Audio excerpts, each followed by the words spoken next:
Inuulit ko, hindi po namin papayagan na siya ay kwenyuhan ng kahit sino man.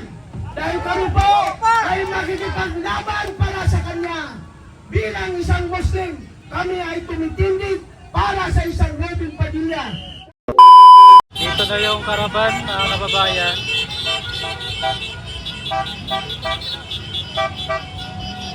Andito na yung mga Muslim, mga kababayan, na nagkaraban, no? Dito ngayon sa Senado. Dumating na para suporta para kay Senator Robin Padilla.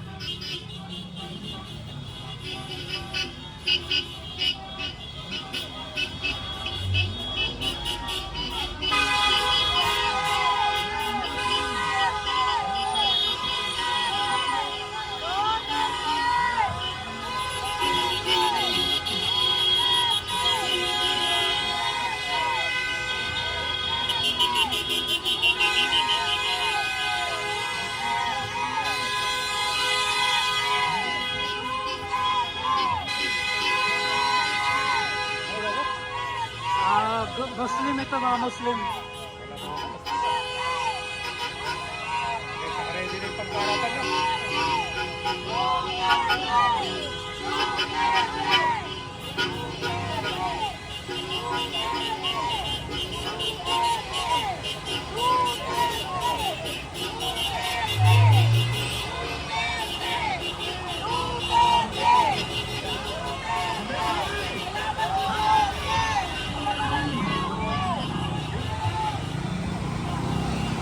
So, lipat tayo dito sa kabila.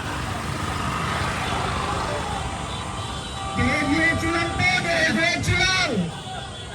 Dire-diretso lang! Dire-diretso lang!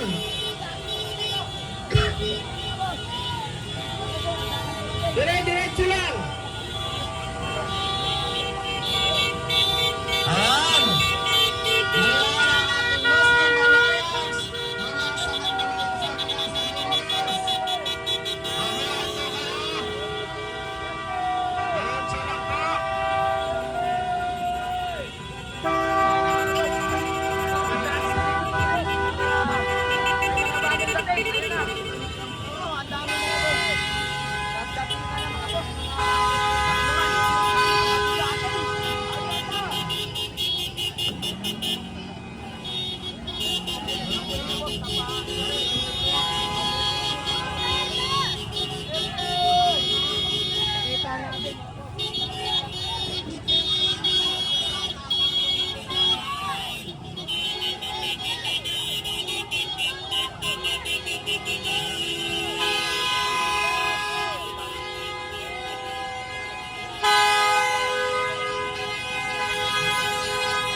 Dito na agad sila, oh.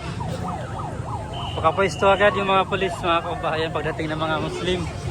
Muslim Alliance, no? Para pakita yung suporta para kay Senator Robin Padilla. Ng malakas na suporta para sa ating Senado, para sa kanilang kapatid na si Senator Robin Padilla. Dahil bilang Muslim, kami po ay malakas na naninindigan, kami ay malakas na sumusuporta at malakas na protection kay Senator Robin Padilla. Hintayin po lamang natin yung ating mga kasamahan dahil marami pa po ang hindi dumadating. Nais ko po i-welcome ang spokesperson ng Muslim Alliance for Sara Duterte sa katauhan ni Engineer Nasib Malayani. Marami pang organisasyon ang nagbuklod-buklod, nagsama-sama upang magpakita ng suporta para kay Senator Robin Padilla.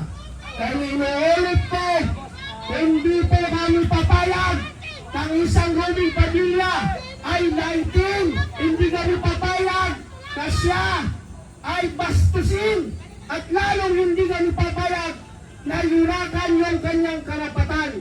Kami po ay makikipaglaban para sa kanya bilang Muslim. Kami po ay nakikitindig ngayon sa kanya bilang Muslim. Kaya kami nagbuklod-buklod, nagmula sa iba't ibang organisasyon, hindi lang dito sa Metro Manila, kundi sa iba pang mga karapit na probinsya para magpakita ng malakas na suporta para sa aming mahal na Senador, Senator Robin Padilla. Inuulit ko, hindi po namin papayagan na siya ay kwelyuhan ng kahit sino man. Dahil kami po ay makikipaglaban para sa kanya. Bilang isang Muslim, kami ay tumitindig para sa isang Robin Padilla. Kung ating maalala, siya ay nagsabi nitong mga nakarang araw. Sabi niya, ang Bangsamoro kailanman hindi sumuko sa mga Espanyol. Hindi sumuko sa mga Amerikano. Hindi rin sumuko sa mga Hapon. Sa kapwa Pilipino pa kaya. Kaya makikita nyo, kami ay malakas na nakikitindig ngayon. Malakas na nagpapahayag ng suporta upang dipinsahan at proteksyonan ang nag-iisang Muslim na senador na si Robin Padilla. Mga kasama, ibigay ko po sa aking kapatid ang convener ng Protect Senator Padilla Movement na kinabubuan ng napakaraming organisasyon, si Ginoong Qasim Candelo. Hello, ya kami dyan. Sunod kayo. Sige. Yes, yes. Takbir! Takbir! Takbir! Assalamualaikum warahmatullahi ta'ala wabarakatuh. Ako po si Qasim Candelo, lead convener po ng Protect Senator Padilla Movement. Buo po ang suporta ng mamamayang Moro, ng mamamayang Muslim sa ating kaisa-isang Muslim na senador, na si Senador Robin Padilla. Dahil bago pa man siya naging senador, bago pa man siya pumasok sa politika, matagal na po namin siyang kasama sa pagkikibaka, kasama sa pagsuporta, kasama sa pagsulong ng kapakanan ng mamamayang Moro, mamamayang Katutubo at mga ordinaryong Pilipino. Kasama po namin siya na nakipaglaban, na sumulong para sa usaping pangkapayapaan sa Bangsamoro, usaping pangkapayapaan sa Mindanao. Noon pa man sa panahon ng substate, nung sinusulong yung Memorandum of Agreement on Ancestral Domain, ay kasama na po namin si Senador Padilla. Kasama namin siya sa pagsulong ng panahon ng Comprehensive Agreement on the Bangsamoro. Kasama din po namin siya sa Framework Agreement on the Bangsamoro hanggang sa Bangsamoro Organic Law, hanggang sa ngayon yung Bangsamoro Autonomous Region in Muslim Mindanao. Kasama po namin siya sa nakikibaka para maisakatuparan na magkaroon ng sariling pagpapasya ang mamamayang Moro. Pero sa kasabayang palad, ang nangyayari ngayon sa BARM ay pinalasubas ng kasalukuyang administrasyon ang legasiya ng dalawang presidenteng nagdaan. Naglagay sila ng kanilang sariling tao na kontrolado nila, hindi magsisilbi sa Bangsamoro. Kaya ang Bangsamoro ay buo ang suporta kay Senator Robin Padilla. Dahil kahit hanggang ngayon ay senador na siya, andun pa rin ang kanyang concern sa BARM. Pangalawa, si Senator Padilla ay kasama rin namin sa nagsusulong ng karapatan at kapakanan ng mga katutubo sa Mindanao at hindi lang sa Mindanao at sa buong bansa. Dahil pinoprotektahan, pinagtatanggol niya ang mga katutubo, ang isyu ng mga katutubo na mayroong pang-aapi sa kanila, katutubo na nakakaranas ng diskriminasyon, mga katutubo na ninanakaw ang kanilang mga lupain. Malakas ang boses ng ating Senador Robin Padilla na ipagtanggol ang karapatan, kapakanan ng mamamayang katutubo. At hindi lang mamamayang Bangsamoro at mga katutubo ang kanyang pinagtatanggol, kasama ang tayong mga ordinaryong Pilipino. Patuloy ang kanyang pagtulong sa mga mahihirap. Hindi pa man siya naging politiko, hindi pa man siya tumakbo noong 2022 at naging number 1 senador. Ako mismo saksi, dahil lagi namin siyang kasama nung panahon na kapag merong nasusunugan, merong biktima ng baha, kasama namin siya na pumapasok sa komunidad upang mamahagi ng tulong. Kasama namin siya madalas nung panahon na may pagpupulong para sa Bangsamoro at bigla na lang may lalapit sa kanya na hihingi ng tulong at hindi siya nagdadalawang isip para tulungan ito. Lalo na nung naging senador, ang ating kaisa-isang Muslim senador na si Robin Padilla ay nagkaroon ng makasaysayang batas para sa mga Pilipino. Una dyan yung Eden Garcia Act para ito sa mga maliliit na manggagawa sa industriya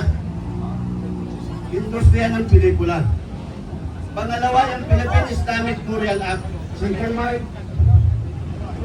Ito ay para sa karapatan ng mga Muslim na magkaroon ng maayos na libingan na naaayon sa kanilang paniniwala. Isinusulong din ni Senator Padilla ang parehas na pagod, parehas na sahod, ang magkaroon ng national minimum wage, magkaroon ng pantay-pantay na sahod sa buong bansa, hindi lang sa Metro Manila kung hindi sa buong bansa.